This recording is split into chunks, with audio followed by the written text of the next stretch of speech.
what's left, and on we'll go,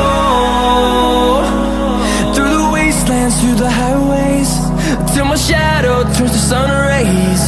And જય શ્રી કૃષ્ણ, કેમ છો બધા? મજામાં? શિલ્પા કી ગુજરાતી રસોઈમાં હું સ્વાગત કરું છું. આજે હું નવી રેસીપી સાથે આવી ગઈ છું. આજની જે રેસીપી છે તે છે ભરેલો ભીંડો. ભરેલો ભીંડો બધાય આપણે નોર્મલ બધાયના ઘરમાં થતો જ હોય, પણ હું એક આ નવી રીતે બનાવું છું, જે સ્વાદમાં પણ એકદમ સરસ થાય છે અને બધાયને ખૂબ જ ભાવે છે. જે લોકોને આ ભીંડાનું શાક ગમે તે લોકો મારી ચેનલને લાઈક કરજો, સબસ્ક્રાઈબ કરજો અને શેર કરજો. તો ચાલો આપણે ભીંડાના શાકની શરૂઆત કરીએ. તો આપણે આ ભીંડો ભરવા માટે મેં આ 200 ગ્રામ ભીંડો લીધો છે, એકદમ સરસ કૂણો છે.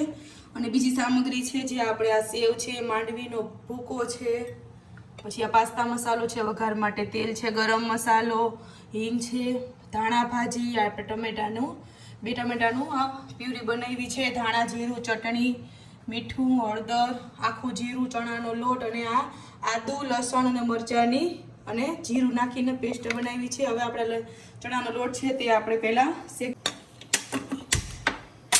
આપણે આમાં કાચો પણ ઉમેરી શકીએ, પણ આપણે આ શેકેલો લોટ નાખીએ તો કાચો ના લાગે અને ભીંડામાં એકદમ સરસ સ્વાદ આવે ને ફરસો લાગે મસાલો. એટલે હવે આને આપણે લાઇટ બ્રાઉન કલર થાય ત્યાં સુધી ચણાના લોટને શેકી લઈએ 2 થી 3 મિનિટ સુધીમાં. તો આપણો આ લોટ શેકાઈ ગયો છે. તો આપણો લોટ સરસ શેકાઈ ગયો છે અને આપણે 2 થી 3 મિનિટ સુધી પહેલાં ઠરવા દઈએ.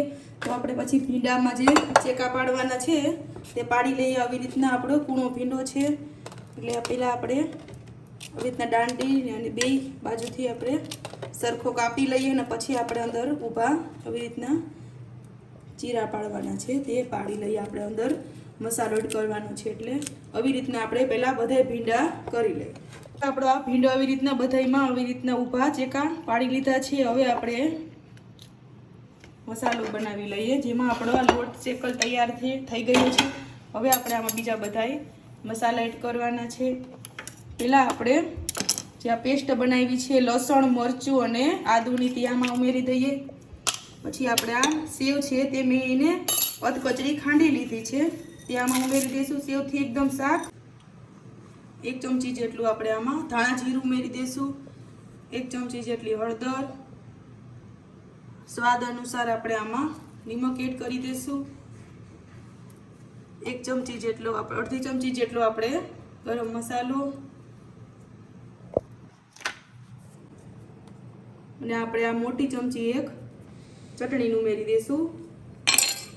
મસાલા તમે તમારા ઘરમાં જે રીતે ખાતા હો તેવી રીતના તમે ઉમેરી શકો. અને આપણે આ 1 ચમચી જેટલું આપણે ઉપરથી તેલ એડ કરી દઈશું. હવે આપણે બધાય મિક્સ કરી લઈએ. ખાંડ ઉમેરી દઈશું અને આપણે ઉપરથી થોડોક લીંબુનો રસ ઉમેરી દઈશું, કારણ કે ભીંડો છે એટલે આપણે આ લીંબુ ઉમેરીએ તો ચીકાશ ના રહે.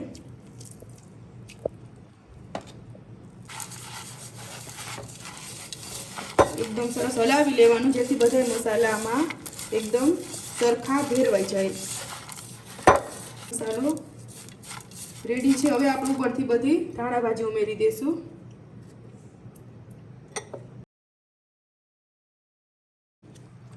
તો આપણે આવી રીતના આમાં મસાલો ભરી લઈએ ભીંડામાં. સરસ તમે જે રીતે ખાતા હોય એવી રીતના આપણે મસાલો ભરવાનો. આવી રીતના ભરી અને સીંગ છે એકદમ સરખી આવી રીતના પેક કરી લેવાની.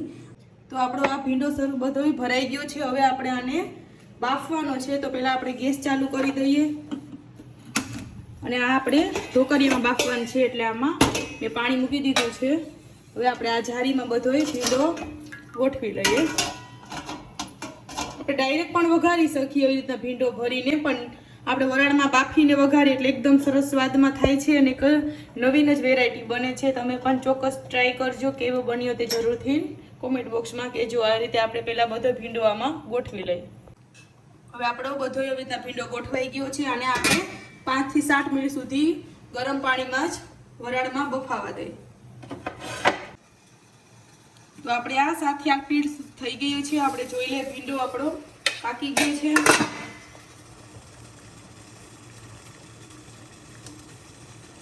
આપણો ભીંડો સરસ વરાળમાં બફાઈ ગયો છે. હવે આપણે આને ગેસ બંધ કરી દઈએ અને વરાળ પહેલાં બધી ઉપરથી જવા દઈએ. તો હવે આપણે આમાં તેલ ઉમેરી દઈએ. આપણે 3 થી 4 ચમચી જેટલું, કારણ કે આપણે આ ભરેલો છે એટલે તેલનું પ્રમાણ વધારે જોશે. હવે આપણે આને તેલ થવા દઈએ. તેલ થઈ ગયું છે તો આપણે આમાં ચપટી જેટલું જીરું ઉમેરીશું અને આપણે અડધી ચમચી જેટલી હિંગ ઉમેરીશું. હવે આપણે જ્યાં ટમેટાને પલ્પ કર્યો છે તે આમાં આપણે ટમેટાની પ્યુરી છે તે સરસ ચડી ગઈ છે. જો આપણું તેલ છૂટું બધું પડી ગયું છે. હવે આપણે જે ભીંડો છે તે આપણે આમાં ઉમેરી દઈએ.